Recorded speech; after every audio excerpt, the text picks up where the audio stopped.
희망, 그것은 소수의 사람들밖에 갖지 못한다.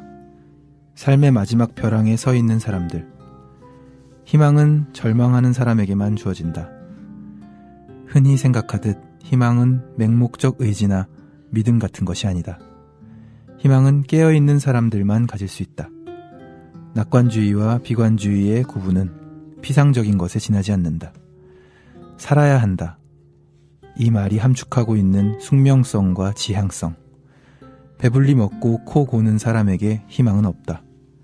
울고 있는 아이, 푼돈밖에 안 되는 월급으로 많은 식구들을 거느리고 살아가는 가장들, 방 한 칸 얻기도 어려워 해마다 이 집 저 집 쫓겨다니며 주인집 눈치 보는 여자와 아이들, 정해진 일자리 없이 그날 벌어 그날 입에 풀칠하는 늙고 병든 사람들. 지금까지 나는 무엇을 했는가? 무슨 이유로 편하게 사는가? 그들에 대해 그들만큼 괴로워하지 않는 한 나에게 희망은 없다. 왜냐하면 희망은 오직 가난한 삶에서만 생기기 때문이다. 나는 무엇하러 이곳에 왔는가? 대체 나는 누구인가? 언제가 되어서야 지독히도 반성할 수 있겠는가? 그래도 싸늘하게 웃음 짓는 게으른 몸뚱이.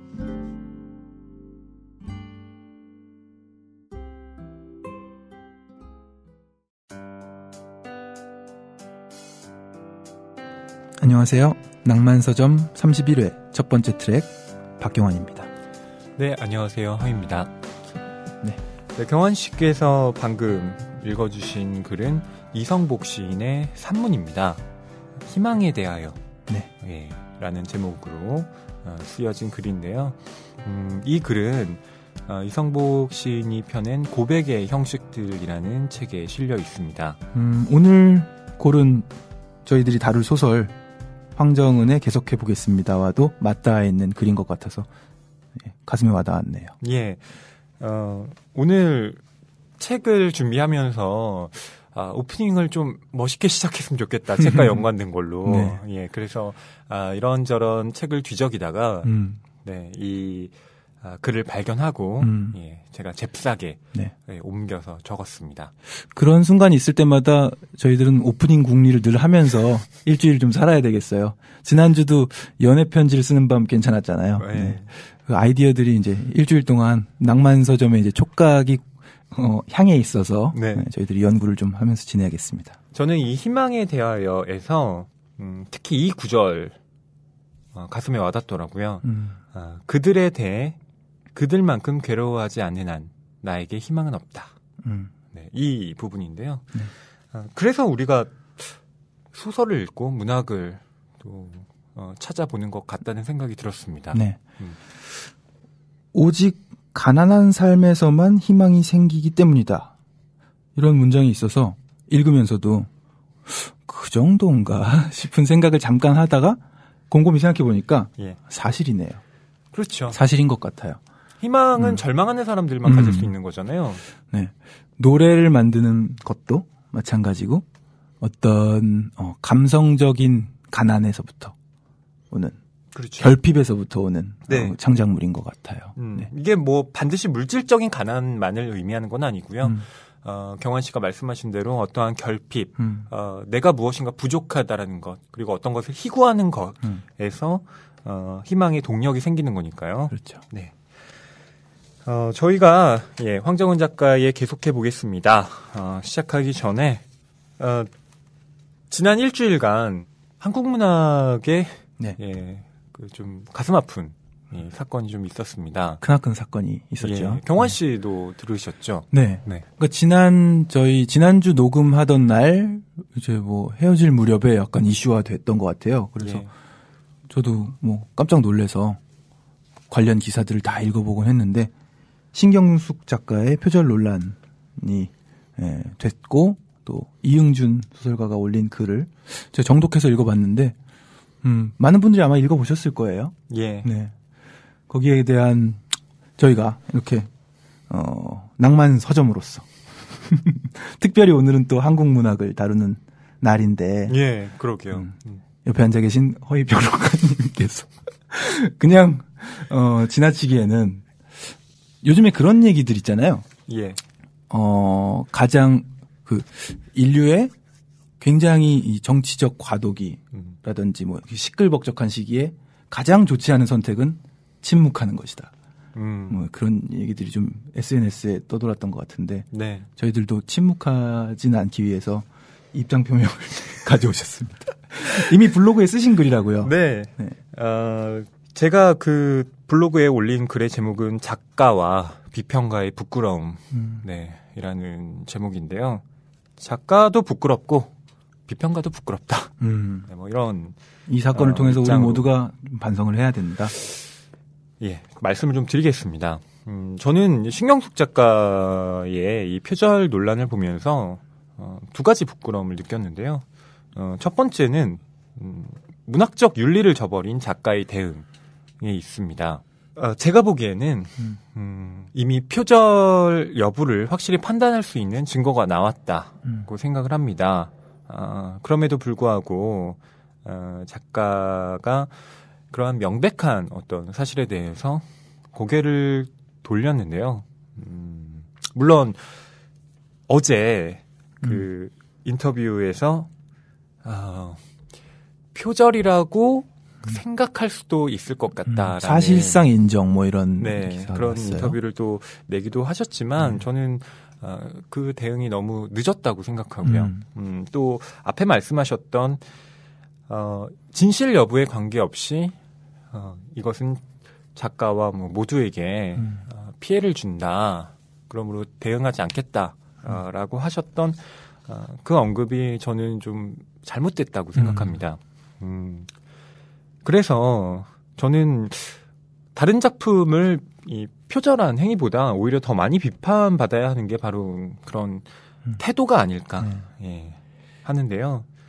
보통 우리가 잘못을 저지르면 폐를 끼친 사람에게 사과를 하고 다시는 그러지 않겠다고 반성해야 한다고 배우는데 그리고 저도 그것이 바로 어떤 문학적 태도와 관련이 있다고 보는 쪽인데 그동안 이 작가님께서 보여주신 어떤 문학적인 윤리 그러니까 절대로 잘못해서는 안 된다 뭐 이런 금제를 설정하는 것이 아니라 잘못을 한 뒤에 어떠한 방향을 선택해서 나아갈 것인가 이런 것을 되물었던 작품을 써오신 작가님이 실제 본인의 행동에서는 그렇게 보여주지 못한 부분에 대한 실망감이 있었습니다. 네. 예.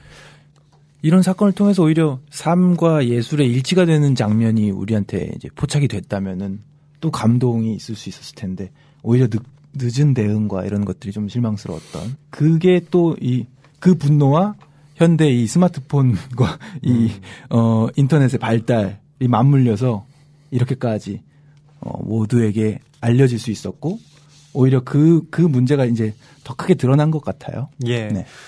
그리고 두 번째 제가 느낀 부끄러움은 비평가의 직무유기라는 점에 있습니다. 제가 평론을 쓰고 있지만 이 시대에 비평가가 왜 필요할까? 왜 존재해야 하는가? 본인을 돌아보기 시기 되었군요. 이런 생각을 하게 되더라고요. 자연스럽게. 제가 2012년에 등단을 했는데요. 그동안 제가 활동한 그 지난 날을 이렇게 쭉 되돌아보니까 나는 비평가라기보다는 리뷰어나 해설자로 살아왔구나. 스스로 돌아보게 그렇더라고요.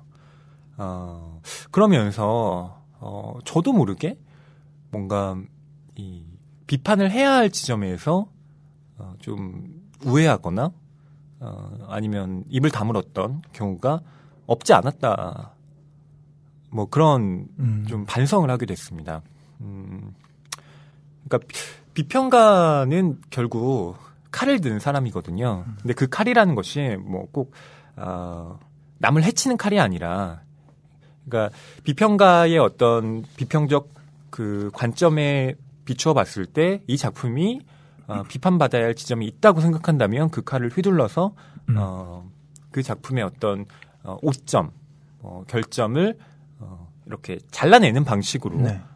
작동을 해야 하는데 그 칼을 제가 너무 무디게 그동안 만들었던 있었던 것이 아닌가. 네. 그런 성찰을 하게 됐고요. 어떤 분야든 그 내부에서 문제제기가 끊임없이 이루어지지 않으면 부패하게 되잖아요. 그런데 문학의 경우는 문학평론가가 그런 일을 하지 않으면 사실 누가 하겠습니까? 네. 예. 그런데 제가 지금까지 거기에 좀 소홀해 왔던 것이 사실이고, 문학평론가로 자처하는 것이 좀 부끄럽다. 네. 그런, 좀 자책을 하게 되었습니다. 네. 문학계 안에서의 자정 능력을 이제 더 활성화시키는 비평가로서의 역할에 책임감을 또 느끼시고 또 성찰을 하신 네. 계기가 되었네요. 그렇다고 해서 뭐 모든 작품을 다 비판하겠다 뭐 이런 게 아니라요. 제가 느낀 이 작가의 부끄러움과 비평가의 부끄러움이 부끄러움만 남지 않도록 이제부터 뭔가를 좀 해야 되지 않을까 그런 다짐을 좀 했습니다.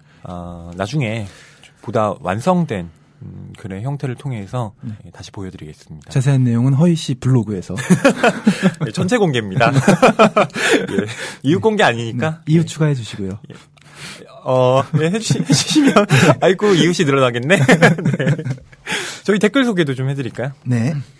자, 지난주 댓글 반응이 뜨겁습니다. 대부분 비슷한 부분에서 크크크를 터뜨리고 계십니다. 여름님, 놀고 있대, 크크크크. 새벽 3시 바람이 부나요를 주로 베르나르트 입장에서 읽는 건 처음 들어서 신기했습니다.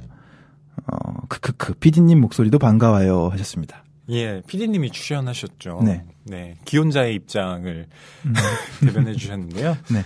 네. 저희 피디님 목소리 참 좋죠, 여러분? 네, 저도 방송으로 들었더니 또 더 좋더라고요. 네. 참고로 저희 피디님의 외모에 대해서 말씀드리면 전혀 기혼자처럼 생기지 않으셔서 제가 몇 주간 만나면서도 전혀 기혼 사실을 알지 못했고 굉장히 핸섬하시고 오해를 불러일으킬만 하죠. 네. 조심하셔야 됩니다. 피디님. 그리고 뭐 망또님 네. 두 분의 연기력에 버스 안에서 웃음 참느라 고생했다고 하셨는데요. 예, 그냥 웃으셔도 됩니다. 뭐 어떤가요? 예, 재밌으시면 깔깔 웃으시고요. 잠깐의 무한이야. 감내하시기를. 네. 네. 또 옥자님 비슷한 부분입니다. 놀고들 있습니다. 크크크크크크 크가 한 20개쯤 되고요. 감성 파괴자 박경환님 군대에서 편지 많이 쓰셨다는 얘기 들으니 군대 시절 생각이 나네요. 저도 편지 되게 많이 썼거든요. 밤샘 근무 서면서. 여자친구에게 이런저런 이야기 적어가면서요. 그래서 저는 편지를 쓸 수 있는 근무 시간을 가장 좋아했습니다. 하셨습니다. 네. 특히 이번 방송에서는 그 박경환 씨의 놀고들 있네요. 네, 이 한 구절이 네. 엄청난 파급 효과를 일으키는 것 같더라고요. 지금 느낀 대로 말씀드렸을 뿐인데 재미가 있었네요. 예. 네. 그러니까 뭔가 굉장히 좀 고급진 어려운 말을 고민하시는 것보다 이게 네. 툭툭 그 그렇죠. 몸의 리듬을 따르시는 것이 그렇죠. 훨씬 더 좋은 것 같더라고요. 제가 보기에. 네, 네. 맞는 것 같습니다. 네. 그리고 까르페디엠님, 네 이번화의 박경환님 정말 멋있다고 밝혀주셨는데요. 왠지 결혼하고 싶은 남자 순위를 뽑는다면 1위 하실 것 같다고. 결혼의 제도를 박경환님 같이 받아들이는 남자가 결혼해야 할 것 같다는 생각을 하게 됐네요. 네, 이렇게. 적어주셨는데요. 그러니까 이 글의 네. 반대편에는 네. 저에 대한 비난이 담겨 있다는 아니요, 것도. 근데 방송을 좀 들어보니까요. 제가 약간 우리 저번에 오베라는 남자 때 얘기했던 캐릭터 있잖아요. 예. 아니 그런 건 난 모르겠고 아무튼 안 돼. 제가 약간 그런 캐릭터처럼 말을 하고 있더라고요. 그러니까 착한 경환과 나쁜 허위. 아니 뭐 착하고 나쁘기보다는 뭐. 그리고 까르페 디엠님은 이 소설 읽고 2편 사시려고 교보문고로 뛰어가셨다고. 네, 저랑 비슷한 심정이셨네요. 그 행동으로 옮기신 거죠? 저는 아직 못 샀습니다. 궁금하네요. 2편. 네. 이번 댓글 달아주신 분들 중에 또 한 분 선정해야 되는데요. 네. 예. 저로서는 뭐 까르페 디엠님을 꼽고 싶네요. 어째서 그렇죠? 결혼하고 싶은 남자 1순위로 뽑아주셨으니까. 네, 까르페 디엠님 저도 네. 경환 씨에게 힘을 실어드리고 싶습니다. 결혼하셨는데요. 다시 또 결혼하고 싶다고. 뭐 1위에 랭크된다는 건 좋은 일이니까요. 네. 까르페디엠님, 저희 공지사항에 이메일이 남겨져 있는데요. 그쪽으로 연락처 보내주시면 저희가 책 선물 보내드리도록 하겠습니다. 네. 책이 가득한 그리고 소설을 사랑하는 책방. 이곳은 낭만 서점입니다.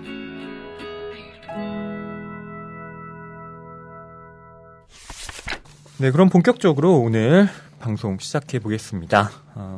황정은 작가의 계속해 보겠습니다라는 장편인데요. 먼저 황정은 작가에 대한 소개를 경환 씨가 해 주시겠습니다. 네. 보통 이제 작가 소개가 책 날개 있잖아요. 네. 근데 이 책 날개에는 굉장히 독특하게도 사진과 황정은이라는 이름밖에 없어요. 작은 동그란 사진이랑. 네. 그래서 이제 작가 소개가 따로 좀 조사할 필요가 있는데 일단 76년 서울에서 태어나셨고요. 2005년 경향신문 신춘문예에 단편소설 마더가 당선되면서 등단하셨고 소설집 7시 32분 코끼리 열차, 파씨의 인문, 장편소설 백의 그림자, 야만적인 앨리스 씨 등이 있습니다. 한국일보 문학상, 신동엽 문학상을 수상하셨네요. 저는 황정은 작가가 저에게 이렇게 깊이 기억에 남는 건 제가 등단을 해서 처음으로 썼던 글이 바로 황정은 작가의 파씨의 인문이라는 이 소설집에 대한 리뷰였거든요. 그래서 기억이 납니다. 그렇군요. 원고를 3번 들어엎었습니다. 리뷰 원고를. 네. 그러니까 그게 뭐 긴 원고가 아니잖아요. 한 15매 되는 원고거든요. 원고지로. 그러니까 A4 한 장 반이 조금 안 되는 원고인데 그거를 썼다 지웠다. 네. 통째로 다 바꿨어요. 김광석 노래네요. 썼다 지운다. 그러니까 그게 부담감이 되게 심했던 것 같아요. 바로 이 리뷰가 제가 등단을 할 때 썼던 원고를 제외하고 사람들에게 처음 선보이는 글이잖아요. 네. 그래서 이거 못 쓰면 안 되는데 뭐 이런 압박감으로. 네. 결론적으로는 지금 뭐 만족하시는 글인가요? 아니요. 언제나 썼던 글에 대한 회한 같은 게 존재하더라고요. 네. 네. 서툴고. 네. 네. 저도 3집 잘 안 됐습니다. 황정은 작가에 대한 소개를 네. 경환 씨가 해주셨고요. 저는 계속해 보겠습니다. 줄거리를 말씀드리도록 할게요. 계속해 보겠습니다는 2012년 가을호부터 2013년 여름호까지 소라, 나나, 나기라는 제목으로 개간 창작가 비평에 연재되었던 작품입니다. 원 제목에서 알 수 있듯이 이 소설은 각각 소라, 나나, 나기라는 이름을 가진 세 사람의 이야기를 담고 있습니다. 소라와 나나는 자매인데요. 공장 직원이던 소라와 나나의 아버지는 산업재해로 세상을 떠나게 되고요. 소라와 나나의 어머니는 깊은 쉬리에 빠지게 됩니다. 소라와 나나의 어머니, 이름이 애자죠. 네. 애자는 딸들에게 이렇게 말을 합니다.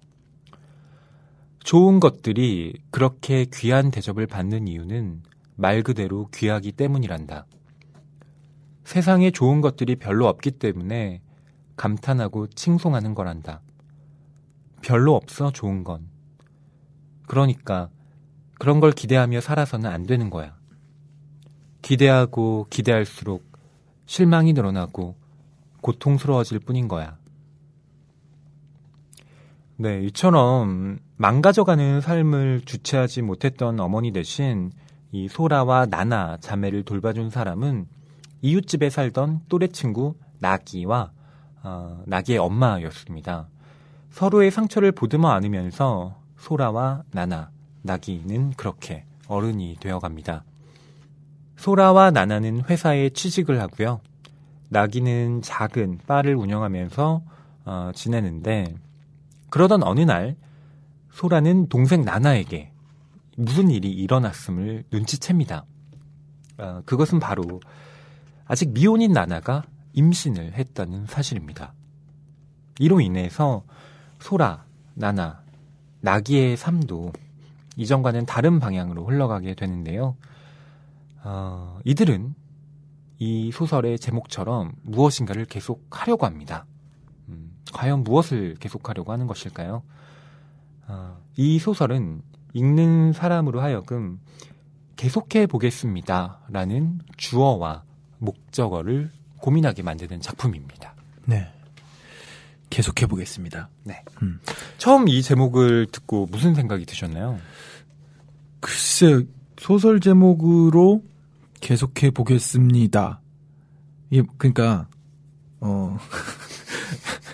뭐 현대중공업 현대중공업이요? 현대중공업 뭐 이렇게 일어난 그 무슨 스토리 뭐 이런 것들 무슨 뭐 어떤 회사의 창업기 계속해 보겠습니다. 이런 느낌. 거기서 정주영 고 네, 그렇죠. 그 뭐였죠?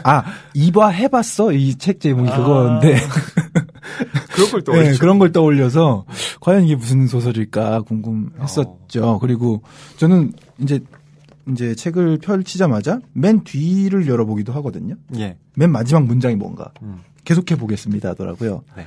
그래서 과연 계속해 보겠습니다를 이 소설에서 어떻게 사용하고 있는 건가 궁금해하면서 읽었는데 깊은 울림이 있더군요. 저는 이 책의 표지를 좀 주의 깊게 봤거든요. 네. 거기 보면 보름달이 떡하니 보입니다. 그 보름달이었네요. 몰랐어요. 네, 보름달이고 그 뒷표지를 보면 지금 달이 이렇게 초승달부터 금음달까지 변해가는 그 과정들이 담겨 있거든요. 네. 그런데 사실 이것은 끝이 아니라 계속해서 순환하는 거잖아요. 이 계속해 보겠습니다는 어쩌면 이런 삶의 순환에 대해서 삶의 이어짐에 대해서 이야기를 하는 소설일지도 모르겠다. 네. 네. 표지 보고 짐작을 해봤습니다. 그러네요. 표지에 그런 게 담겨 있었군요. 저 그냥 그래픽 같은 줄 알았는데. 네. 보통 이 책을 낼 때 작가들과 편집자들이 표지에 정말 많은 신경을 쓰거든요. 그래서 굉장히 미니멀하지만 이 달을 넣었다는 것 자체가 작가의 의도가 또 다분하게 반영되어 있다는 방증이 아닐까 싶습니다. 네. 저희들이 이제 이 소설 속에 세 인물, 소설도 소라와 나나와 낙이라는 세 인물 중심으로 돌아가고 첫 번째 장에서는 소라가 쭉 이야기를 이끌어가고 두 번째 장에서는 나나가 거기서 갑자기 이제 존댓말을 써요. 나나는. 네. 네. 그래서 그런 것들이 바뀌는 것도 좀 인상 깊었고 나나는 존댓말로 이야기를 쭉 이끌어가고 또 그 다음엔 나기가 이야기를 풀어가고 마지막에 다시 나나가 바톤을 이어받아서 짤막하게 이제 끝나더라고요. 네. 그래서 저희가 그 인물들을 중점을 두어 가면서 이야기도 나누고 소설 속의 내용들을 낭독해드리도록 하겠습니다. 순서대로 시작을 해보죠. 네. 소라, 나나, 나기의 순으로 그 인물들이 어차피 얽혀 있으니까요. 네. 자연스럽게 그 인물들 간의 관계를 통해서 이 소설의 서사가 그리고 그 감정선들이 자연스럽게 드러나지 않을까 생각합니다. 네. 내 이름은 소라. 소라의 라는 미나리라. 본래 열매 라를 사용할 예정이었으나 호적에 이름을 올리러 간 할아버지의 실수로 미나리가 되었다. 생전에 미나리를 즐겨 드셨다고 하니 실수고 뭐고 다만 취향의 반영인지도 모르겠다. 그도 그럴 게 라와 라는 형태 자체가 다르지 않아? 도저히 헷갈렸다고는 할 수 없는 글자들이잖아요, 할아버지. 어머니의 이름은 애자. 나나와 나는 어머니를 어머니라고 부를 때보다도 애자라고 부를 때가 많다. 애자는 애자라고 불러야 애자답다. 애자의 애는 사랑애. 그 이름 그대로 사랑으로 가득하고 사랑으로 넘쳤다. 애자가 가장 애자다운 사랑으로 넘쳤을 시절은 아무래도 아버지와 연애하던 때였을 것이다. 나나와 나는 애자로부터 숱하게 그 시절의 이야기를 들었다. 여름에 시작된 연애였으므로 여름에 관한 이야기가 많았다. 100년에 한 번 있을까 말까한 규모로 태풍이 불었단다. 간판들이 날아가고 전신주가 넘어지고 가로수가 뽑혀나갈 정도로 바람이 불었단다. 그 바람 속을 둘이서 옷자락 한 번 날리지 않고 걸었단다. 바로 눈앞에서 부러진 가로수를 넘기도 하면서 우산을 쓰고 계속 걸었단다. 바람에 휘말린 잔 나뭇가지들이 뼈처럼 화살처럼 날아다니는 길을 조금도 다치지 않고 걸었단다. 아버지의 이름은 금주. 성이 김이었으므로 금을 2번 사용해서 김금주. 그는 나나와 내가 각각 9살과 10살일 때 죽었다. 공장에서 일하다가 거대한 톱니바퀴에 말려들었다. 상반신이 갈려 나왔으므로 공장의 남은 직원을 모아 점호를 해보고서야 사고를 당한 사람이 누구인지를 알 수 있었다고 한다. 나나와 나는 이런 이야기를 애자로부터 들었다. 네. 소설 앞에 이제 처음 시작되는 부분 몇 구절을 읽어주셨습니다.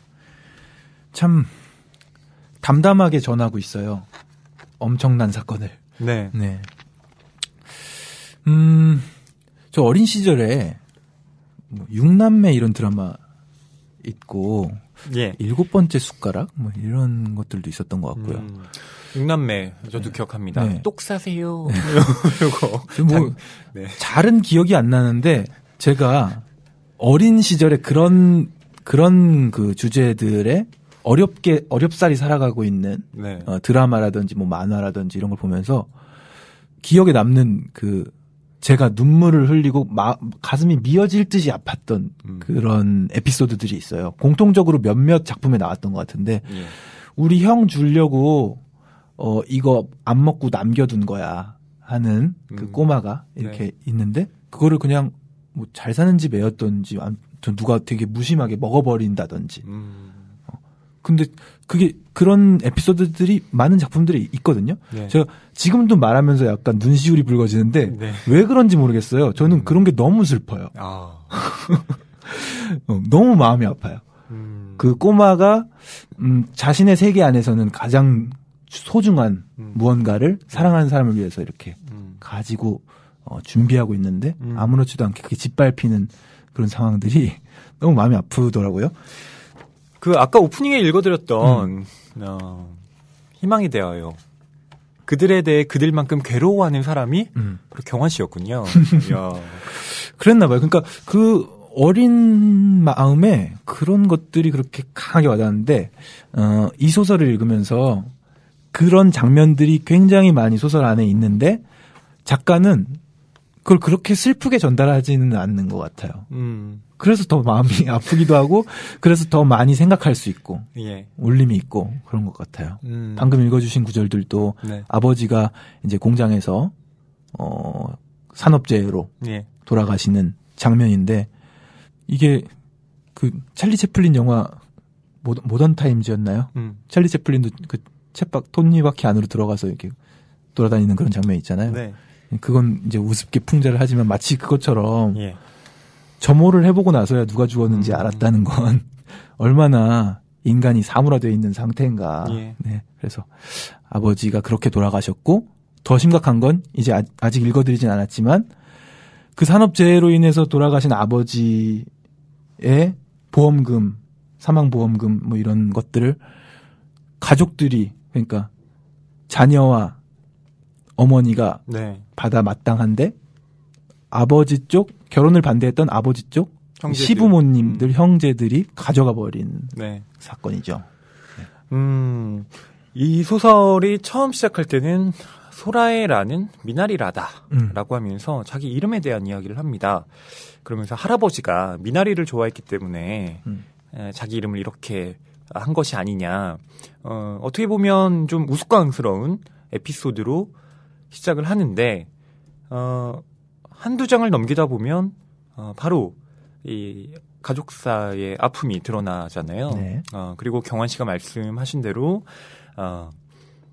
그 담담한 문체로 서술이 되어 있기 때문에 오히려 더 슬픈 마음을 자아내게 만드는 장면들이 나오는데 사실 그 작가들이 가장 많이 그 습작을 할 때 신경을 쓰는 부분이 그 캐릭터와의 어떤 거리를 유지하는 것이라고 하더라고요. 그러니까 작가가 글을 쓰는 사람이 먼저 슬퍼해 버리면 독자들은 그 감정선을 좀 경계하게 된다는 거예요. 아, 이게 뭐지? 왜 이렇게 지나치게 심파적이야? 라고 생각할 수 있기 때문에 그런 적절한 거리선을 유지하는 것이야말로 작가들이 소설 쓸 때 가장 염두에 두는 부분이라고 하는데요. 아마 경환 씨가 느낀 네. 예, 그래서 그렇게 느꼈나 보네요. 네. 연관이 있겠죠. 네. 애자의 이야기를 좀 또 안 할 수가 없는데 네. 애자는 소라, 네. 나나의 어머니죠. 그렇죠. 그런데 엄마라고 하지 않고 애자라고 부릅니다. 네, 애자라고 부릅니다. 이것도 좀 특이하지 않으셨어요? 특이해요. 그리고 이런 식으로 장난스럽게 부르는 여자 아이들을 본 적은 있는 것 같아요. 아, 엄마 네, 이름을? 친구들 중에. 네. 초등학생 때나 뭐 좀 그랬던 기억이 나는데. 그게 이제 뭐 엄마와 친근하고 뭐 그래서였던 기억은 있는데 요 케이스는 조금 다르죠. 네. 그렇죠. 그리고 아버지 그 성함도 그냥 금주라고 부르죠. 네. 이렇게 자식들이 부모 이름을 직접 부른다는 것도 이 소설을 읽을 때 일종의 당혹스러움을 좀 느끼게 하는 지점들이 발생하게 만들죠. 네. 네. 그리고 이제 엄마의 슬픔이 아닌 애자의 슬픔을 보여주기에 또 적합한 방법인 것 같기도 그렇죠. 하고. 그리고 이름이 담고 있는 의미가 있잖아요. 애자. 사랑 애자를 쓰는 그 어머니가 얼마나 아버지의 죽음으로 인해서 피폐해질 수 있는가를 계속 애자라는 이름을 불러줌으로써 끊임없이 환기시키는 효과도 네, 가질 수 있겠죠. 사랑을 받아야 하는데 그러니까 사랑을 받거나 해야 하는데 그 대상이 사라져버린 거죠. 그래서 이 애자의 세계관이란 네. 지독히 염세적으로 바뀝니다. 네. 예. 아버지가 그러니까 남편인 김금주가 살아 있을 때는 그렇지 않았을 테지만 남편이 끔찍한 사고를 당하고 애자는 자신이 느낀 그 세계의 비극성을 딸들에게도 좀 전가시킵니다. 그래서 저는 이 소라라는 사람이 어머니 애자의 이 비극적 세계관에 계속 침연되어 있으면서도 그것을 넘어서지 않으면 안 되는 그런 인물이라는 생각이 들었는데 그렇죠. 그 애자의 세계관에 대해서 나와 있는 부분을 경환 씨가 좀 읽어주셨으면 합니다. 세계란 원한으로 가득하며 그런 세계에 사는 일이란 고통스러울 뿐이라고 말한다. 모두가 자초해서 그런 고통을 받고 있다고 말한다.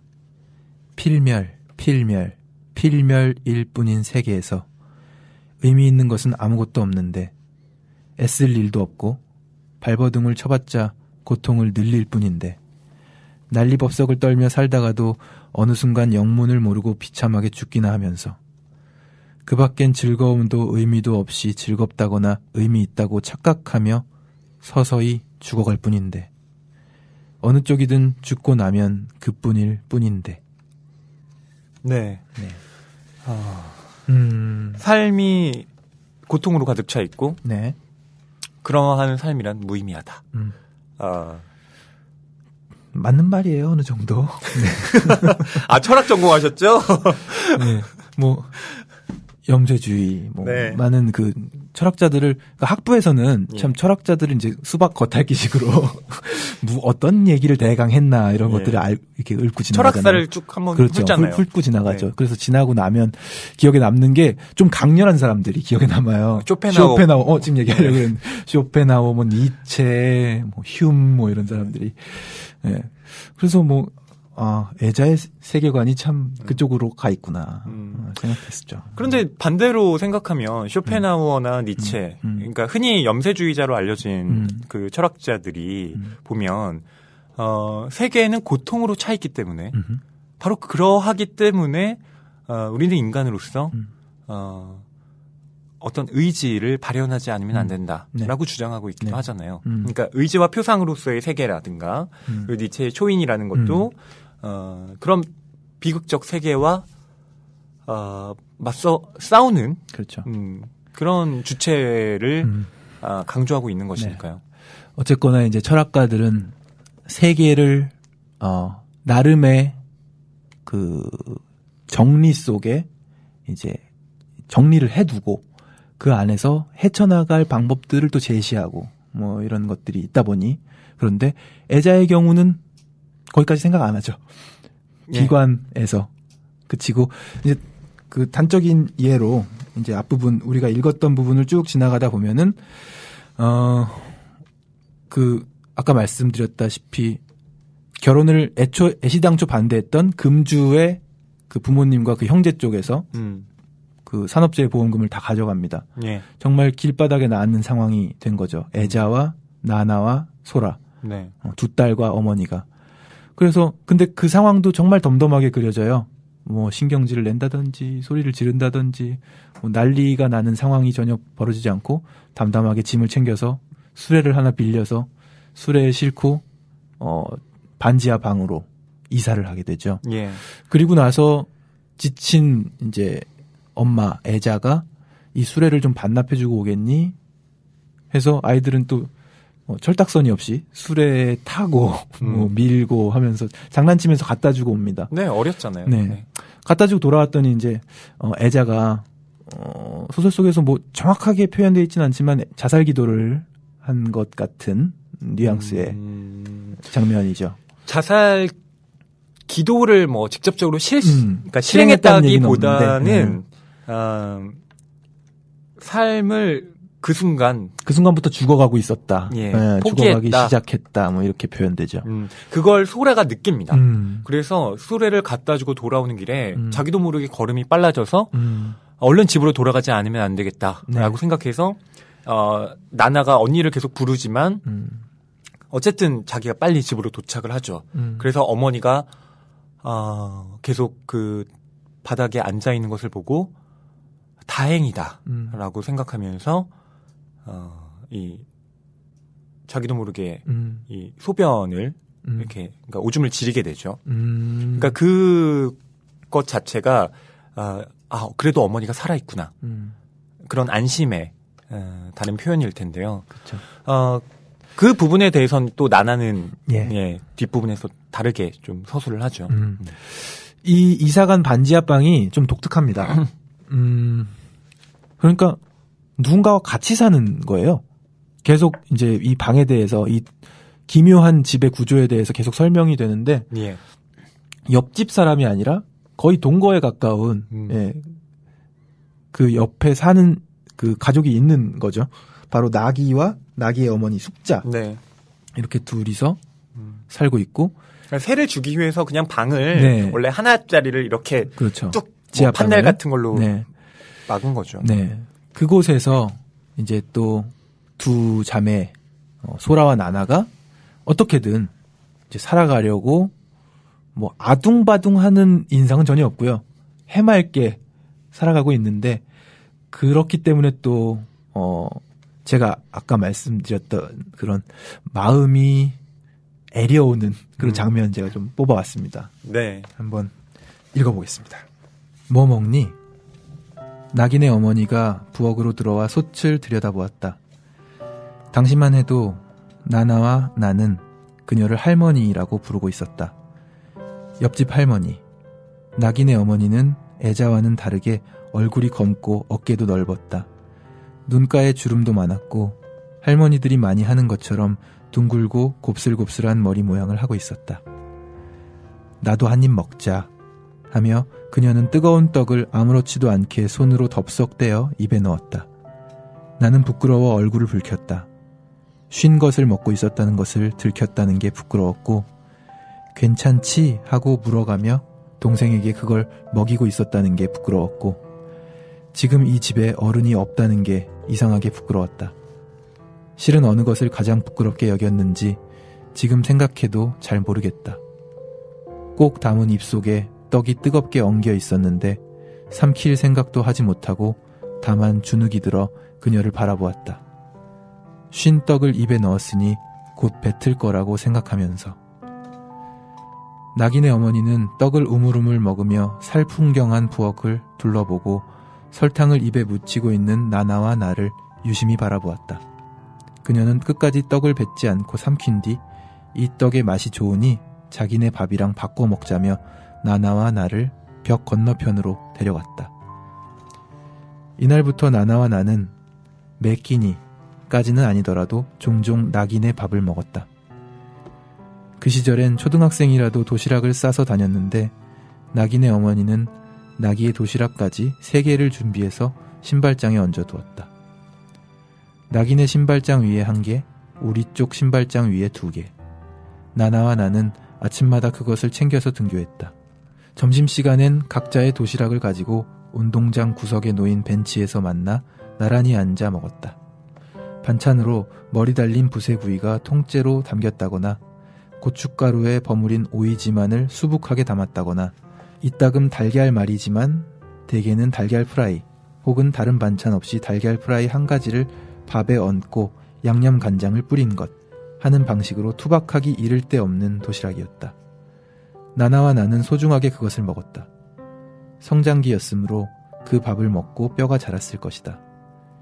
뼈에도 나이테라는 것이 있다면 낙인의 밥을 먹고 자란 시절의 태가 분명히 있을 것이다. 그러니까 뭐랄까, 낙이와 나나와 나는 말하자면 한 뿌리에서 자란 감자처럼 양분을 공유한 사이라고 말할 수 있을까? 나나와 내가 달걀 프라이나 껍질을 살짝 태운 생선구이에 일종의 노스텔지어를 품게 된 것도 이 시절의 기억 덕분일 것이다. 애자는 금주씨가 살아있던 시절에도 생선구이 같은 건 하지 않았으니까. 맛있게 구운 생선을 그리워하고 그것을 맛보게 되었을 때 얼마간 뭉클해지는 심정은 그러므로 순전하게 낙이네와 관련된 것이라고 나는 생각하고 있다. 그러니까 소라와 이 나나가 사실상 방기되어 있었는데 네. 그들을 보살펴 준 건 낙이의 어머니 순자의 배려 덕분이었죠. 네. 순자인가요? 숙자인가요? 순자. 네. 제가 아까 숙자라고 했었죠. 네, 순자. 저는 이 부분이 참 뭉클하게 다가왔고요. 이 소설을 제 나름대로 정리했을 때 그냥 이렇게 정리를 해봤거든요. 예. 가슴 미어지는 시들이 모여서 소설이 되었네. 이렇게 얘기를. 예. 그러니까 시의 한 구절 한 구절처럼 느껴지기도 했어요. 물론 스토리가 이렇게 이어져 가지만 문장을 푸는 것들이 마음속을 이렇게 숟가락을 깊이 집어넣어서 네. 안쪽에서부터 이렇게 그 물의 원이 그려지는 걸 뭐라 그러죠? 물원, 동심원이 네. 그려지게끔 만드는, 아무튼 마음을 이렇게 휘저어 놓는데 그 작용이 마치 소설이 아닌 시처럼 느껴졌고. 네. 시라고, 그러니까 시적이라고 말씀을 하셨는데 경환 씨가 이 낭만서점에서 이제 진행을 하게 되시면서 네. 소설을 그래도 꽤 읽으셨잖아요. 그렇죠. 네. 어제 세보니까 9권이더라고요. 그러니까요. 이 책까지. 네. 그런데 저희가 외국 소설을 주로 다뤘었는데 대체로 서사가 좀 강한 맞아요. 작품들을 했었잖아요. 네. 그런 작품들과 확연히 또 비교되는 지점이 있으셨죠. 네. 그러니까 뭐 특별히 뭐 허즈밴드 시크릿, 오베라는 남자도, 네, 오베라는 남자도 그렇고 그냥 계속 다음 이야기가 뭐지 이렇게 보게 되는 거잖아요. 네. 그러니까 근데, 속도감이 굉장히 있는 네. 작품들이었죠. 그런데 역시 한국 문학이 이어서인지 문장을 곱씹는 맛이 아예 다른 것 같았어요. 그래서 와, 이건 정말 감동을 느끼는 대목 자체가 이제 다르다. 예. 이렇게 느끼면서 이 소설을 접했고,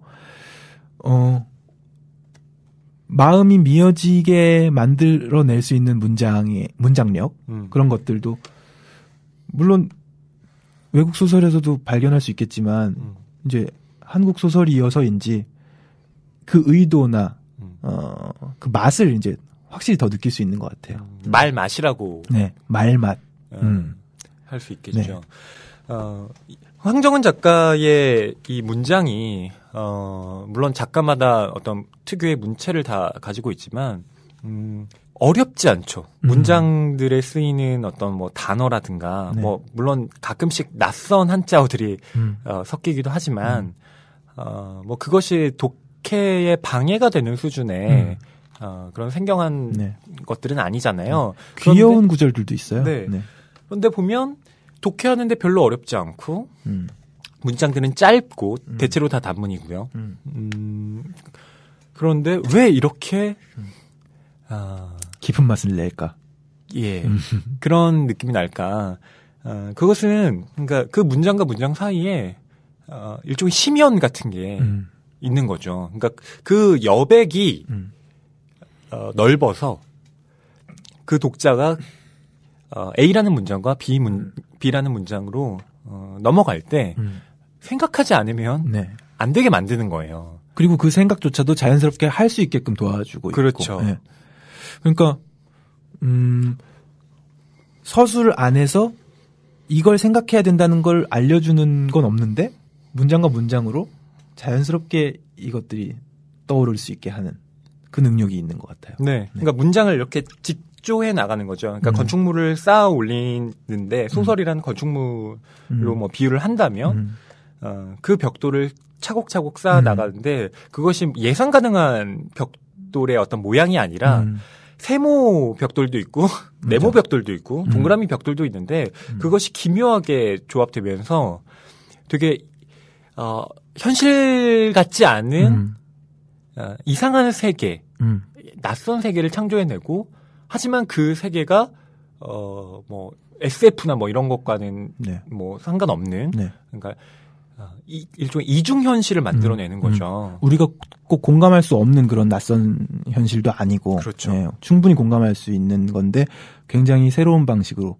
아까 건축 얘기를 하시니까 저도 확 와닿았는데 건축을 잘 모르긴 하지만 촘촘하게 벽돌을 쌓아서 견고하게 짓곤 하잖아요. 근데 전문가가 이렇게 벽돌 몇 개 안 쓰고 예. 굉장히 탄탄하게 지을 수 있는 뭐 그런 거 있지 않나요? 그런 그러니까 거 어디서 봤던 것 같은데. 뭐 못이나 이런 거를 쓰지 않고 그쵸. 이렇게 나무를 이용해서 나무를 이렇게 잘 깎고 그래서 서로 이렇게 조립을 시키는 거죠. 네, 그런 것처럼 문장을 턱턱 이렇게 배치시켜 놓고 쫙 빨려들게 만드는 네. 네, 멋진 시와 같은 소설이 아닌가 생각 들었습니다. 네. 이 소라가 나기의 어머니 순자의 이 따뜻한 마음 덕분에 자신들이 살 수 있었다고 하면서 뭐 이렇게 언급을 네. 합니다. 대단하지 않아? 보잘것없을 게 뻔한 것을 보잘것없지는 않도록 길러낸 것. 무엇보다도 나나와 내가 오로지 애자의 세계만 맛보고 자라지는 않도록 해준 것. 그게 그녀의 도시락이었어. 다만 도시락. 그뿐이었고 그 정도나 되었으므로 대단히 대단하다고 나는 생각하고 있다. 네, 이렇게요. 네. 바로 이런 부분들이 시적인 것 같아요. 또 그 도시락 얘기와 연관지어서 아까도 읽어드린 부분인데 뼈에도 나이테라는 것이 있다면 낙인의 밥을 먹고 자란 시절의 태가 분명히 있을 것이다. 네. 그러니까 아주 하찮고 작은 것들이 물론 대단한 힘을 가졌다. 그러니까 객관적으로 보기에 이것이 엄청나게 뭐 큰 힘을 지녔다라고 할 수는 없지만 그럼에도 불구하고 누군가는 그것으로 인해서 살아간다는 것을 그렇죠. 지금 이 구절 안에서 또 의미화시켜서 보여주고 있죠. 네. 소라가 지금 소설을 이끌고 가고 있기 때문에 소라가 쭉 얘기할 줄 알았는데 이제 바뀝니다. 나나의 이야기들이 펼쳐지는데요. 예. 소라는 사실 이 나나의 임신 사실을 알고 굉장히 걱정하고 또 그 걱정을 밖으로 내비치지를 못해서 또 안절부절하고 그러면서 이제 이야기는 지나가는데 나나의 입장에서의 언급들도 이제 지켜봐야 될 것 같아요. 그렇죠. 이 소라가 자기의 그 삶을 이야기하면서 자연스럽게 나나를 이제 서술할 수밖에 없잖아요. 네. 그때 나나의 이 임신을 언니로서 어떻게든 뭐 언급은 해야 되잖아요. 그렇죠. 아직 동생이 결혼을 하지 않은 상태에서 지금 이 아이를 도대체 어떻게 하겠다는 건지도 모르겠고 이런 것을 이 나나뿐만 아니라 소라가 더 걱정하는 것 같아요. 왜냐하면 이 애자의 세계관, 네. 그러니까 애자의 세계에서 내가 이렇게 고통받았으니까 나는 나 이외에 또 다른 뭐 후손을 낳음으로써 그런 고통의 삶을 네. 전가시키고 싶지 않다는 생각을 소라는 계속 하거든요. 이런 얘기가 나오죠. 소라라는 부족은 여기서 멸종이다. 네. 나는 나 혼자인 부족인데 이제 멸종이다. 이런 얘기가 나오잖아요. 아기를 낳지 않는다면 엄마는 없지. 엄마가 없다면 애자도 없어. 더는 없어. 애자는 없는 게 좋다. 애자는 가엾지. 사랑스러울 정도로 가엾지만 그래도 없는 게 좋아. 없는 세상이 좋아. 나는 어디까지나 소라. 소라로 일생을 끝낼 작정이다. 멸종이야. 소라라는 이름의 부족으로. 네. 이런 건데요. 네. 이게 사실은 저의 사고관과 깊이 맞닿아 있습니다. 네. 결혼 안 하시게요? 그냥 저는 결혼은 할 수 있겠죠. 네. 네. 그런데 자식을 낳을 생각은 없기 때문에. 네. 그렇군요. 여기에 그 어떤 제가 현재 갖고 있는 생각과 맞닿아 있어서 좀 놀랐습니다. 네. 그런 생각을 하시는 분들이 꽤 많이 있더라고요. 그래서 사실 예. 그냥 우스갯소리로 했던 얘기인데 이제 그 루시드 폴 예. 형이랑 이적 형이랑 이렇게 결혼 전에 이렇게 만났어요. 예. 제 결혼 전에. 근데 이제 루시드 폴 형이 지금은 결혼하셨는데 그 장난으로 이제 얘기가 나왔죠. 이게 한 40에 결혼하신 상황이거든요. 거의 40. 네. 그럼 아기가 태어나서 운동회를 갔을 때 쉰이라는 거죠. 그렇죠. 예, 예. 결혼을 하는 것과 아이를 낳는 건 좀 다른 문제라고 생각하기 때문에요. 그러니까요. 안 낳는 쪽으로 생각하다가 뒤늦게 낳았을 때 생각보다 네. 아차 싶을 수 있다는 거죠. 아, 이왕 낳을 거 일찍 낳아라. 네, 낳을 거라면 또 일찍 낳아야 된다는 그런 말씀이었습니다. 그럴 수 있죠. 네. 네. 그래서 이 나나한테 이런 얘기를 하잖아요. 너 임신했니? 단도직입적으로 묻고 그렇다고 하니까 너 어쩌자고 그랬니? 막 이렇게 하지는 않지만 뭐랄까 위해 주려고 하는데 그 나나를 위해 주려고 하는 행동이 나나에게 있어서는 좀 가식적으로 비추었던 거죠. 그래서 나나가 소라에게 심한 말을 합니다. 싫으면서 그렇게 챙겨주는 거 싫어. 챙겨주는 거 징그럽고 싫어. 이렇게 말을 하니까 네. 소라는 징그럽다는 그 단어에 꽂혀가지고 쌍년이라고 생각을 하는 거죠. 네. 그러니까 발화하지는 않습니다.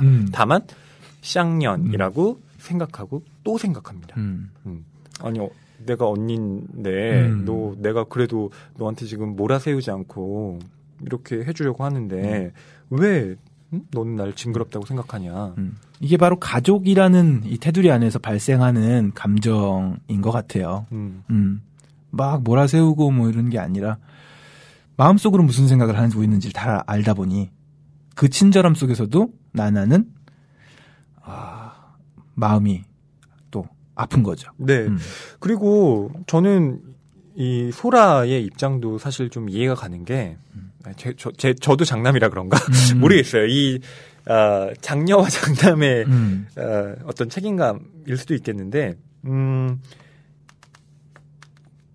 받아들일 시간이 필요한 것 같아요. 그러니까 물론 처음에 내가 어떤 이 위해 주려는 행동이 전적으로 마음에서 우러나온 행동이 아니었다는 건 인정하는데 처음부터 사람이 막 그래 막 이러면서 완전히 감정이입을 해서 어떤 행동을 할 수 있는 건 아니잖아요. 그리고 나나의 임신을 인정하는 것 자체는 소라 자신의 세계관을 깨 부숴야 하는 행위이기도 하고요. 그렇기 때문에 저는 소라가 나나의 임신을 완전히 인정하고 그 삶에 대해서 긍정을 하는 데는 정말로 많은 시간이 필요하고 그런 진통의 과정이 반드시 있을 수밖에 없다. 네. 네. 뭐 그렇게 생각하는 쪽입니다. 이제 나나 나름의 사연으로 나나가 직접 이야기하는 자신의 이야기 속으로 들어가 보다 보면요. 정말 또 갑갑한 상황들이 있습니다. 네. 여기서는 나나의 애인, 그러니까 나나를 임신시킨 모세라는 인물, 남자친구죠. 나오고요. 같이 모세의 부모님을 뵈러 가는 장면도 나오고요. 그 부모님을 뵈러 갔다가 거기서 경험한 기이한 일들. 기이하다고 해도 될까요? TV를 바라보면서 대화를 하는 거죠. 네. 그리고 뭐 힐끗힐끗 쳐다보는 시선 속에서 굉장한 부담을 나나로서는 느끼고 또 요강을 발견하는 사건도 있고요. 요강에 대해서는 좀 이따 또 얘기를 하겠지만 그래서 이 나나의 마음이 그 갑갑한 마음이 또 드러난 부분을 읽어보도록 하겠습니다. 그 뒤로도 이따금 집 아래쪽에서 나나를 기다리는 모세 씨를 소라가 창밖으로 내다보고 모세 씨가 올려다보아서 서로에게 목례를 하는 정도가 된 모양입니다. 하루는 소라가 아래쪽을 물끄러미 내다보고 있다가 저 사람은 안녕하세요라고 말하지 않네 라고 했습니다. 안녕하세요? 그러고 보니 라고 생각합니다. 그러고 보니 들어본 적이 없습니다. 모세 씨가 안녕하세요 라고 누군가에게 말하는 것을 들은 적이 별로 없는 것이 아니고 아예 없는 것이라니 설마 라고 생각하며 기억을 뒤지듯 더 생각을 해보아도 없습니다. 없습니다. 모세 씨가 누군가에게 가볍게 목례하는 것을 본 적은 있어도 안녕하세요 라고 인사하는 것을 본 적도 들은 적도 없는 것입니다. 어떻게 됐나요? 모세 씨의 어머니는 여전히 하루 간격으로 전화를 걸어와 묻습니다. 1월엔 7일이 길일이라네요. 길일요? 그렇게 묻자 아기에게 라고 대답합니다. 전화기에 귀를 댄 채로 고개를 들자 사무실 파티션 너머로 모세 씨의 모습이 보입니다. 책상 위로 고개를 숙이고 무언가를 들여다보고 있습니다. 모세 씨의 어머니가 계속합니다. 1월에 태어날 아기인데 산딸의 가장 좋은 날짜가 7일이니 아기는 바로 그날에 태어나야 한다고 말입니다. 그렇네요. 그날이 좋다니 그날이면 좋겠네요. 하지만 그게 마음대로 되나요? 마음대로 나오나요? 그렇게 말하자 모세 씨의 어머니는 그날에 낳아야죠 라고 대꾸합니다. 그날이 좋다니까 그날 배를 열어야죠. 네? 열어야지 배를. 연다고요? 수술로 날짜를 맞춰야죠. 요즘엔 다들 그렇게 하고 있어요. 라고 단호하게 말하는 것을 듣고 무엇을 들었나 곱씹어 봅니다. 섬뜩하고 무섭습니다. 실은 있지. 애자에게 무슨 이야기를 들어도 이렇게까지 무섭지는 않았는데. 그렇게 하면 아프잖아요. 그렇게 묻자 전화기 저편에서 무슨 말이냐는 듯 코웃음을 치는 소리가 들려왔습니다. 어차피 겪을 거잖아요. 네. 저희가 읽어드린 부분은 나나라는 장에서 네. 이제 나나가 직접 이야기를 하고 있는 부분이죠. 네. 저는 최종적으로 책을 덮고 가장 강렬하게 이미지적으로 남았고 어처구니 없었던 부분들 위주로 지금 꼽고 있는데 네. 이 부분이 기억이 나더라고요. 네. 이 나나라는 인물은 제가 보기에는 사실 애자와 가장 많이 닮아있는 캐릭터라고 생각합니다. 소라는 그러니까 어머니의 세계관, 그러니까 애자의 세계관에 깊이 물들어 있으면서도 그것을 어떻게든 넘어봐야겠다 라고 생각하는 쪽이라면 나나는 그녀가 이런 고백을 하잖아요. 나는 감당할 수 있을 만큼만 사랑하겠다. 라고 이야기를 하는데, 저는 나나가 이 소라보다 어머니인 애자를 더 많이 닮은 캐릭터라고 생각을 하는데요. 소라는 이 애자의 세계관에 너무 깊이 이 영향을 받아서 소라라는 부족에서 이 멸종시켜버리겠다. 대를 그렇죠. 끝내겠다고 말하죠. 하지만 나나는 비록 감당할 수 있을 만큼 사랑한다고 할지라도 여하튼 사랑을 하는 인물입니다. 전심전력을 다해서 애자가 사랑을 하잖아요. 그 정도는 아니지만 여하튼 소라와는 달리 나나는 무엇인가를 하려고 하는 인물이라는 점에서 그 아버지 금주 씨가 죽기 이전의 애자와 닮은 인물이 바로 나나가 아닌가 싶습니다. 그러니까 계속해보겠습니다라는 이 소설의 제목처럼 나와보겠습니다. 이런 결단을 내리는 캐릭터가 바로 또 나나가 아닌가 싶은데. 주어는 그러니까 계속해보겠습니다의 주어는 나나고 네네. 나나는 그렇죠. 그리고 목적어는 아기를 이군요. 뭐가 됐건 뭐 임신 출산 진행하겠습니다. 뭐 이런 느낌으로 다가오는데요. 굉장히 뭔가 이 소설의 풍부한 의미가 정말 이렇게 단순하게 압축이 되네요. 뭐 좋게 말하면 명쾌해지고 안 좋게 말하면 뭐 단순해지는데. 네. 어쨌든 그런 결단을 내리는 이 나나의 심리 안에 정말 글쎄요, 이건 짜증난다고밖에는 표현할 수 없는 한 사건인데. 네, 그러니까 모세가 그 나나의 아이의 아버지죠. 네. 모세 답답합니다. 일단 안녕하세요를 안 해요. 사람이 안녕하세요를 안 하고 살 수가 있나요? 정말 뭐 하자는 건지. 이런 남자의 이름에다가 이름이 모세야. 선지자잖아요. 그러니까 정말 이름이랑 기독교에서. 어울리지 않고, 좀 이제 작가가 좀 기독교 비판 의식이 있지 않나. 모세라는 이름을 여기다 붙여놓은 건. 가장 나쁜 캐릭터. 예. 정말 답답합니다. 그래서 전 마음에 안 들고요, 모세가 일단. 근데 그 가족까지도 정말, 글쎄요, 이게 일반적이지가 않잖아요. 이런 주문을 하는 시어머니가 어디 있습니까? 1월 7일이 길일이라고 그날 배를 열어야죠. 이걸 대뜸 얘기한다는 게. 아니, 전 현실에서 없다고 생각하진 않아요. 있겠죠. 그러니까 제가 경험하진 못했지만 있겠죠. 네. 있을 거는 같은데 있으니까 뭐 여기도 나왔고 막장 드라마에도 있을 법한 이야기이긴 한데 이 모든 상황을 경험한 나나가 이제 모세와 결혼은 하지 않겠다고 결심을 하게 되고 결혼하지 않지만 애는 낳겠다는 또 결심을 하고. 저는 이 모세 라는 그러니까 모세의 가족과 그리고 그 금주 씨 그 형의 가족들과 이렇게 한 동류로 묶인다고 생각해요. 그리고 그 반대편의 세계에 소라, 나나, 나기의 이 어떤 공동체가 맞서고 있다고 보거든요. 그러니까 애자를 절망에 빠뜨렸던 그 백부의 가족과 그리고 나나를 절망에 빠뜨린 이 모세의 가족이 사실상 같은 그러네요. 층위를 형성하고 있죠. 데칼코마니 같네요. 예. 네. 나나는 이런 시스템에 복속되기를 거부하죠. 그러니까 이때의 시스템이란 얘기는 껍데기만 남은 가족을 의미합니다.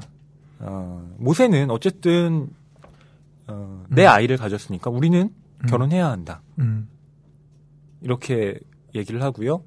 모세의 아버지 어머니도 당연히 너 우리 가족이 되어야지라고 합니다. 그런데 그때의 가족이라는 건 철저하게 형식적인 가족이에요. 요강을 발견했다고 아까 말씀드렸는데 그 나나가 모세의 집에서 손을 씻다가 요강이 발에 채이죠. 근데 그 요강 얘기를 하다 보니까 어머니가 그러니까 아버지가 사용하시는 거였어요, 요강이. 네. 시아버지가. 그러니까 원래 변기가 있는데 아버지는 화장실 2개 딸린 집인데 요강을 사용하시는 거죠. 그런데 그 요강을 어머니가 비우는 형태의 그런 활동들이 모세의 집안에서는 아무렇지도 않게 계속되고 있었다. 네. 경악을 한 나나가 결혼을 하지 않기로 결심하게 된 계기 중에 하나기도 합니다. 아니, 그러니까 그게 뭐 더럽다 이런 게 아니고요. 그 자연스럽게 아버지는 그렇게 해도 되는 거고 어머니는 아버지가 그런 행동을 하는 것에 대해서 전혀 문제 제기를 하지 않고 자식인 모세도 그거에 대해서 스스럼 없이 그럴 수 있죠. 라고 하는 어떤 행동 양식 자체, 그들의 의식이 나나가 보기엔 끔찍하게 보였던 겁니다. 그렇죠. 예.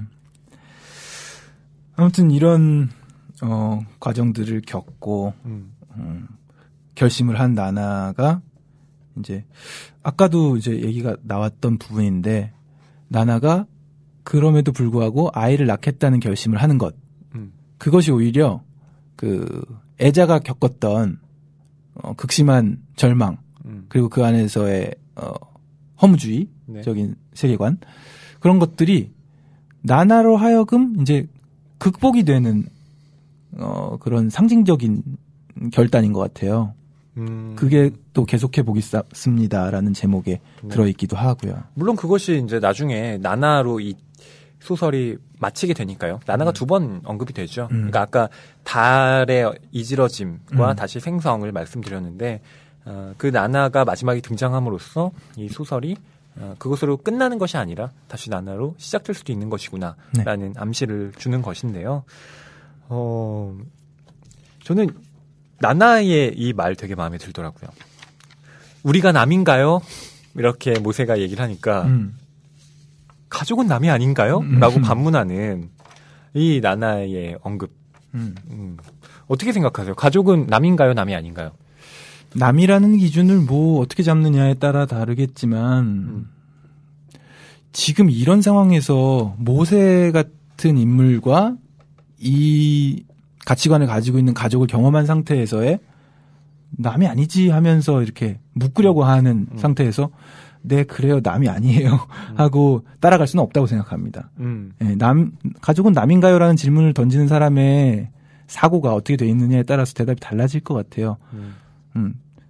사실 제가 이루고 있는 가족은 남이 아니라고 생각하고 이끌어 가야 되고 그래야 아름다울 수 있는 가족인데 지금 이제 뭐 결혼 전부터 이렇게 나나로 하여금 배를 갈르라는 얘기를 듣게 만드는 이 상황에서 가족이 남인가요? 이런 질문은 좀 나나로서는 받아들이기 힘들었겠죠. 저는 이게 동일성의 폭력에 대한 저항이라고 생각하거든요. 이때 가족이 남이가 우리가 남이가 이렇게 했을 때 그것은 개별적으로 존재하는 주체들을 어떤 집단 혹은 아주 강력한 존재에게 복속시키려는 의도가 다분히 깔려 있는 거잖아요. 그러니까 회사에서 일 시킬 때, 우리는 가족 같은 분위기입니다. 이렇게 했을 때, 너가 아버지고 네가 딸이니까, 우리 이 정도 해야지. 이렇게 보수 없이 열정페이 요구하고, 이런 식의 그 동일성의 폭력이 바로 그 모세의 가족이 갖고 있는, 그렇죠. 우리가 남이야? 이렇게 얘기하는 것과 똑같죠. 자, 이번 식목일에는, 금요일에 식목일인데 다 같이 산에 가자. 그래서 회사에서 다 같이 산에 가고 사람들은 그 부하 직원들은 가족들이랑 놀러 가고 싶은데 뭐 그런 비슷하네요. 그러니까 그 말이 오염돼 있는 거죠. 그러니까 이때 뭐 가족, 남이라는 말이 그리고 실제로 가족일수록 훨씬 더 개인의 고유성을 지켜줘야 되는 게 아닌가요? 그렇죠. 네. 가족이기 때문에 그 개인이 가지고 있는 개성 그리고 존중받아야 할 것들을 더 자세히 알아야죠. 가족이. 그리고 존중을 해줘야죠. 네. 그러니까 그것이 반드시 이건 가족의 방침이니까 네가 따라야 해가 아니라 그 가족의 구성원으로서 그들이 갖고 있는 생각들을 존중해주지 않는다면 그런 가족이 뭐가 필요 있겠어요. 이해하려는 노력도 없이 그렇게 진행시켜버릴 수는 없는 거죠. 네. 자, 그럼 이제 세 번째 화자인 나기의 파트로 좀 넘어가 보도록 하겠습니다. 작품을 쭉 소개해 드릴 때 말씀드렸듯이 그 반지 앞방에 먼저 살고 있었던 사람이 바로 나기와 나기의 어머니 순자입니다. 그런데 이 나기가 이제 이야기를 시작하면서 저는 이쪽 부분을 읽을 때 낙이 누구야? 누가 얘기하는 거야? 이런 생각을 잠깐 했어요. 예. 근데 뭐 읽다 보니 낙이더라고요. 예. 저는 동네에 이런 형 있었으면 좋겠다. 이런 생각을 정말 많이 했습니다. 네. 동네에 이런 사람이 내 가까운 이웃으로 살고 있었다면 참 많은 의지가 됐었을 텐데 이제 뭐 과거가 불행한 건 아니고요. 그냥 제 성장기에 이런 형이 좀 있었으면 네, 그렇죠. 좋았겠다. 소설 속이나 뭐 영화 속에 나오는 그런 캐릭터들 중에 나한테도 있었으면 하는 캐릭터 꼭 있죠. 그게 저한테는 낙이었어요.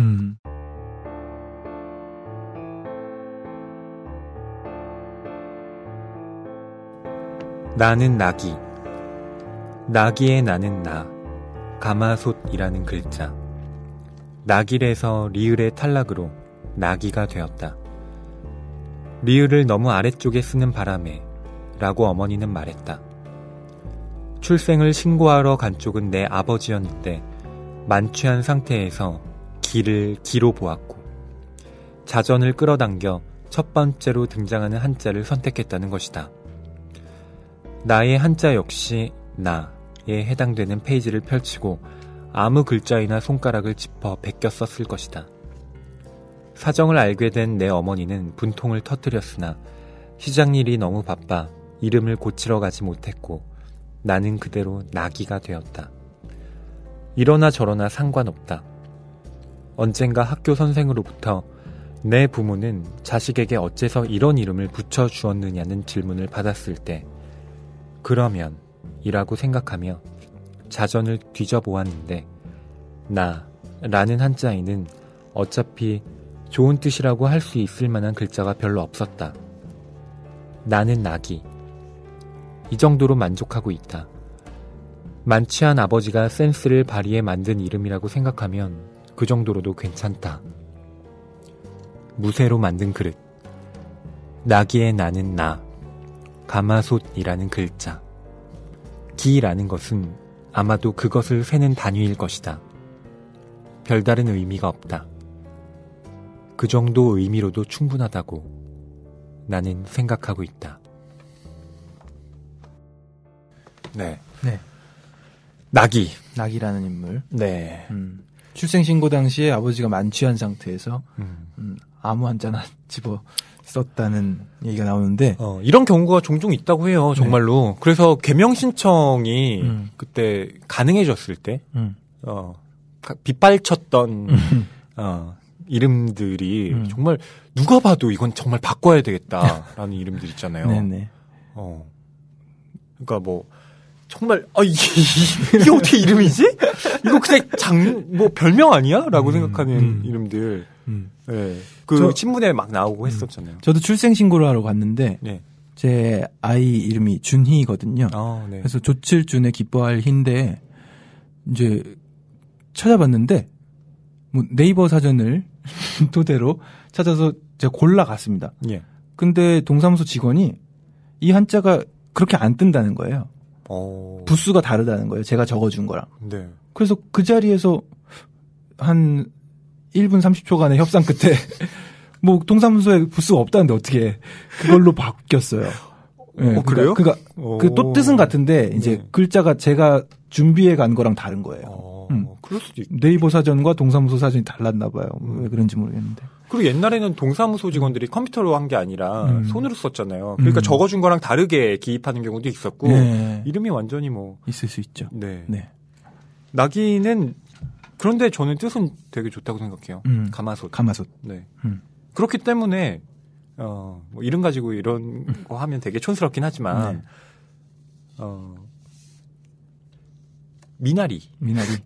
미나리라 소라와 뭐 나나 뭐 나나도 아름다운 그 뜻을 가진 뭐 나지만 그들을 다 품어줄 수 있었던 건 낙이가 가마솥이었기 때문에 은근하게 냄비가 아니잖아요. 은근하게 계속 보듬어 줄 수 있었다고 생각해요. 이 낙이는 이 소라와 나나에게 자신의 힘듦, 고통에 대해서 발설하지는 않은 남자입니다. 네. 그러니까 소라와 나나는 낙이에 대해서 아우 좋은 오빠 항상 맛있는 음식 해주고 참 의지할 수 있는 사람이다 라고만 생각하고 있지 나기가 갖고 있는 힘듦에 대해서는 모르고 있었는데요. 네.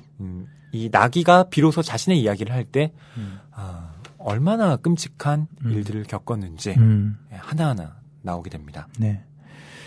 마치 이 소설의 반전처럼 느껴지기도 했어요.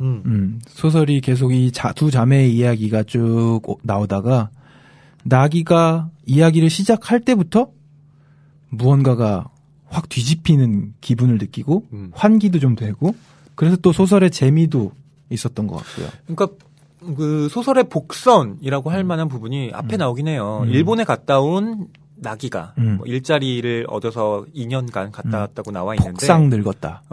그리고 송곳니도 하나 빠져 있었고요. 이빨 하나 빠져 있고. 네. 네. 그러니까 거기에 대해서 소라와 나나는 왜 그런지 모르죠.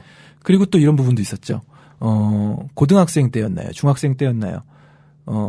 나기가 뭐 눈에 멍이 들고 입술에서는 피가 흐르는 상태로 와서 금붕어를 괴롭히고 있던 나나를 보고 금붕어를 괴롭힌 나나를 뺨을 네. 세게 몇 대를 때리고 지금 맞으니까 아프지. 널 때리니까 난 안 아파. 가해하는 쪽은 느끼질 못하는데 네. 그런 사람은 괴물이 되어버리는 거야. 이런 이야기를 하죠. 예. 나나는 어린 시절에 나기 오라버니에게 뺨을 맞은 적이 있습니다. 이런 이야기는 하고 싶지 않네. 계속해보겠습니다. 그 시절에 나나는 작은 동물을 괴롭히며 놀았습니다. 강아지, 고양이, 햄스터, 드물게 기니피그. 꼬리를 밟아본다거나 발바닥을 찔러본다거나 가슴을 눌러본다거나 괴롭혀서 즐겁다거나 괴롭다거나 도대체 뭘 느끼는 것도 없으면서 멍하게 괴롭혔습니다. 나기 오라버니네 거실엔 그 무렵 육각형 수조가 놓여 있었고 수조 속엔 언제나 물이 그득했습니다. 플라스틱 물풀과 초가집과 뼈 모양의 불가사리가 그 물에 잠겨 있고 그 틈을 빨간 금붕어들이 돌아다니고 있었습니다. 알사탕처럼 볼록한 몸에 화려한 지느러미가 달린 물고기들이었습니다. 수조를 청소하는 데 사용하는 기다란 유리막대를 담그고 물을 휘저으면 툭툭 막대에 닿고 혼비백산. 지느러미를 흔들며 달아납니다. 그 가운데 특별하게 주의를 끄는 금붕어가 있었습니다. 빨갛고 금빛인 다른 금붕어들 틈에서 그것만 먹을 뭉친 듯 검은 빛깔이었습니다. 검은색이라서 불길했습니다. 검은 주제의 금붕어라는 생각을 했는지도 모르겠습니다. 무심하게 그것을 표적 삼으며 시간을 보내곤 했습니다. 꼬리 지느러미를 막대로 건드리면 살랑 하고 방향을 바꿔 달아납니다. 달아나는 방향으로 쫓아서 다시 건드리면 다시 살랑 달아납니다. 이렇게 몇 번이고 집요하게 쫓고 건드리다가 하루는 구석으로 몰아붙인 뒤 막대 끝으로 꼬리 지느러미를 꾹 찍어 눌렀습니다. 지느러미를 잡힌 금붕어는 수조 벽에 코를 비비며 벗어나려고 안간힘이었습니다.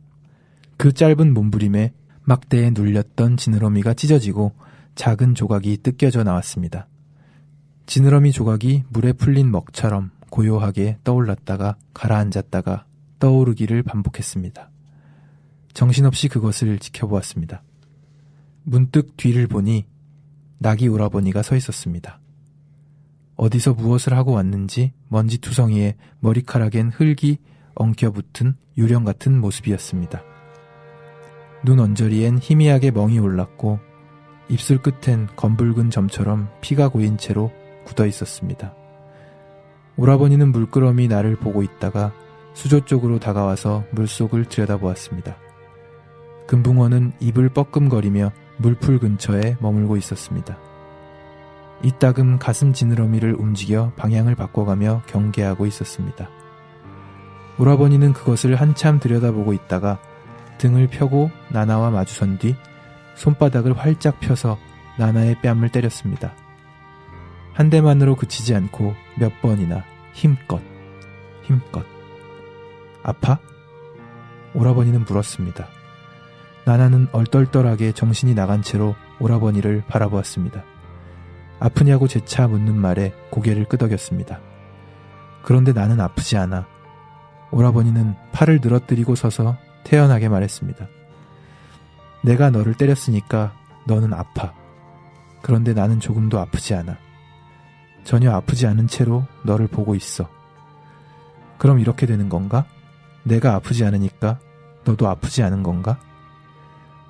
대답을 기다리는 듯 바라보는데도 대꾸하지 못하고 얼얼한 뺨에 손을 대고 눈을 깜빡이며 마주보았습니다. 오라버니는 새까만 눈으로 나나를 보며 물었습니다. 하지만 너는 아프지? 그렇지. 압도된 채로 고개를 끄덕였습니다. 금붕어를 건드릴 때 너는 아팠어? 고개를 저었습니다. 같은 거야. 라고 오라버니는 말했습니다. 너하고 저것하고 같은 거야. 아파? 오라버니는 물었습니다. 고개를 끄덕이자 기억해둬 라고 오라버니는 말했습니다.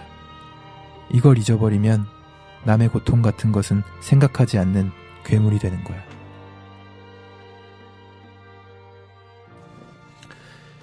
네. 나기는 결코 폭력적이지 않은 사람인데요. 유일하게 이 나나의 뺨을 때린 장면이 나옵니다. 네. 정말 뭐랄까요. 소설의 핵심적인 메시지를 담고 있는 구절이라는 생각이 드는데요. 네. 이 소설에서 가장 강렬한 장면이기도 하고 의미도 담겨있는 장면인 것 같습니다. 남의 고통을 이해하지 못하면 괴물이 된다. 제가 앞에서 우리가 소설을 읽는 것, 문학을 버리면 안 되는 이유가 바로 타인의 고통을 어떻게든 이해해 보려는 시도와 연관되어 있다고 말씀을 드렸는데요. 나나와 이 나기의 입장에서도 그런 부분이 드러나는 것 같습니다. 네. 나기라는 인물에 대해서는 사실 더 숨겨진 내용들이 있어서 언급을 해드릴 수도 있지만 또 이제 직접 읽어보시는 재미도 있을 것 같아서 뭐 반전이라고 하긴 그렇지만 어쨌든 책에서 직접 찾아보시는 게 또 묘미가 있을 것 같아서 나기의 일본 생활 내지는 그리고 송곳니가 빠진 이유에 대해서도 사연 그런 것들 직접 한번 읽어보시길 추천드리겠습니다. 책이 가득한 그리고 소설을 사랑하는 책방, 이곳은 낭만서점입니다.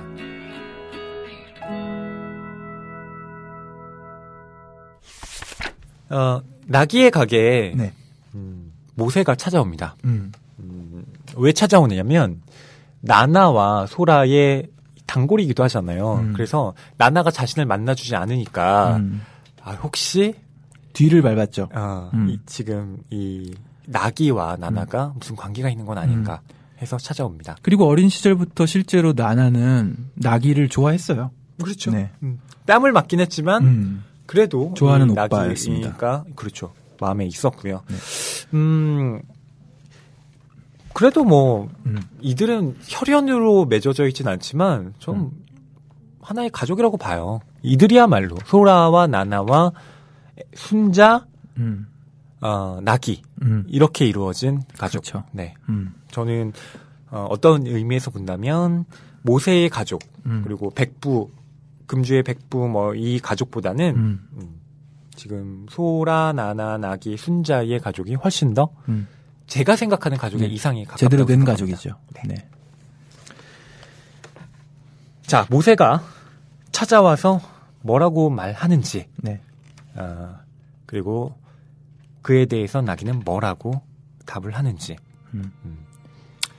그 부분을 저희가 읽어드리겠습니다. 나나 씨가 이따금 여기 들리지요? 그는 계속 말했다. 나나 씨가 자주 당신을 만나러 여기 들르는 것을 보았습니다. 나나 씨는 요즘 나하고 말하려 하지 않습니다. 뭐가 문제인지 모르겠습니다. 나는 이렇게 간절한데 나나 씨는 냉담합니다. 회사에서도 다가갈 수가 없어요. 그날 이후로 그는 탁자 모서리를 물끄러미 바라보다가 다시 나를 향해 물었다. 당신은 나나 씨를 사랑합니까? 사랑? 나나 씨가 당신을 사랑합니까? 나는 조금 생각을 해보고 사랑이라고 대답했다. 나나는 나를 사랑하고 나도 나나를 사랑하지. 그렇지만 당신이 생각하는 사랑하고는 조금 다른 것 같아. 그렇게 말하자 그 남자는 나를 빤히 바라보며 물었다. 그것은 어떤 사랑입니까? 이상한 방식으로 사람을 보는 사람이었다. 이쪽을 보고 있는데도 보고 있는지 의심이 들어 그 눈을 자꾸 보게 되는 사람. 나나는 이런 사람과 어떤 장소에서 어떤 대화를 나눴을까? 그는 천천히 고개를 기울이고 말했다. 남녀 사이에 이성 간의 사랑이 아닌 사랑은 없습니다. 지금 그렇지 않더라도 나중에라도 남녀 사이는 당연하지 않습니까? 아저씨. 아저씨. 아저씨? 당신이 상상할 수 없다고 세상에 없는 것으로 만들지는 말아줘. 나기의 이 마지막 말. 네. 저는 진짜 밑줄을 빡빡 그었습니다. 당신이 상상할 수 없다고 해서 세상에 없는 것은 아니다. 울림이 있는 문장이네요. 예, 보통 우리 그렇게 생각하잖아요. 그러니까 내가 이해할 수 없는 지평 안에 들어오지 못하는 것들은 다 없는 거다라고 치부해 버릴 때 그거 굉장한 폭력이잖아요. 그렇죠. 우연찮게도 오늘 이 버스에서 내려서 여기까지 걸어오는 동안에 기사를 하나 읽었는데요. 네. 연애 관련 기사였습니다. 네. 속사정 살롱이었던가요? 그 캡처된 화면이었는데 그 꼰대의 기준. 꼰대의 기준. 네. 호기심이 없어진다. 내가 가지고 있는 세계로 다 해결되기 때문에 그 이외의 세계에 대한 궁금증조차 없는. 아, 자기 완결적인 세계가 이미 그렇죠. 딱 구축이 됐다는 거죠. 그 순간부터 이제 꼰대가 되어가기 시작하고 답답한 기성세대가 되어가기 시작한다는 그런 내용의 이야기였는데 방금 읽으면서 이 울림이 있는 문장에서도 그런 걸 깨부수는 느낌을 받았네요. 그래서 바로 그렇기 때문에 나기는 나나의 선택, 그러니까 모세와 결혼하지 않고 아이를 낳아서 키우겠다는 그런 선택에 나기 또한 힘을 보태줄 수 있는 게 아닌가 싶습니다. 소라, 나나, 나기 이렇게 세 사람을 저희가 이야기를 해보았고요. 또 그 세 사람과 얽힌 애자, 순자, 모세 이런 사람들에 대해서도 대화를 나눴습니다. 네. 경환 씨 어떠셨나요? 정말 저희 낭만서점 이제 시작한 다음에 처음으로 한국 소설을 하는 건데 어떤 느낌이 드셨나요? 일단 비교적 얇은 책이었음에도 불구하고 할 말이 굉장히 많네요.